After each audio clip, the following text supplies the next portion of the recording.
Kaag sa numero 1 sa mga balita, subong adlaw.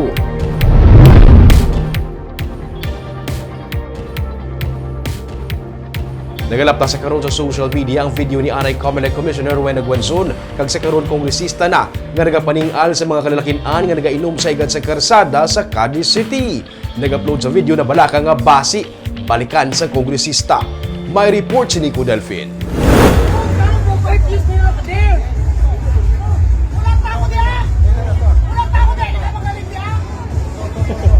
Nakuhaan sang video ang akig nga si Anay Comelec Commissioner kag karon P3 PWD Party List Representative Rowena Guanzon samtang ginaakigan ang mga kalalakinan nga nagailinom sa kilid sang dalan magsaysay sa syudad sang Cadiz sa highlights sang Dinagsa Festival.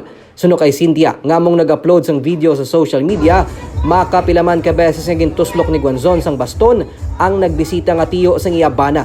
Gani nangisog siya nga kuhaan sang video ang ginhimo sang kongresista. Sige pamuyayaw, sige siya panuslok sa iya baston. Ti sa iya statement nga Napaso siya.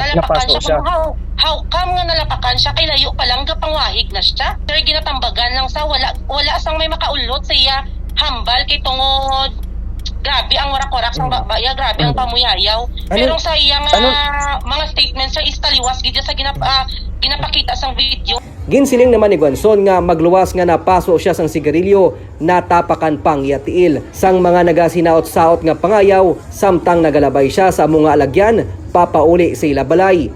Ginharas sa ginkastigo man ang iya mga hinablos, gani iya ginkadtuan kag sa iya na nga pagbalik natabo ang nag-viral nga insidente. Bungbuan niya ako na baga, tinapakan niya ang tiil ko nga may arthritis ang walagid. Sakit gini. Ikaw din ang aking ko. Sininggitan ko sa todo. Mo hindi pa mag-sorry na yun. Gatanga sa dasun. Amo sigapon ng sabat niya nga mo ni sidewalk. Ginpablatter na sang Anay Commissioner nga naging anay alkalde man sang syudad ang natabo nga insidente. Tuyo niya man nga mapasakaan sang kaso nga libel ang nag-upload sang video. Hindi nag-Facebook de. Wala ni sa kabalo nga may liability siya. Sabi nyo, Facebook. Okay lang. Maski ano, pwede nyo ibutan.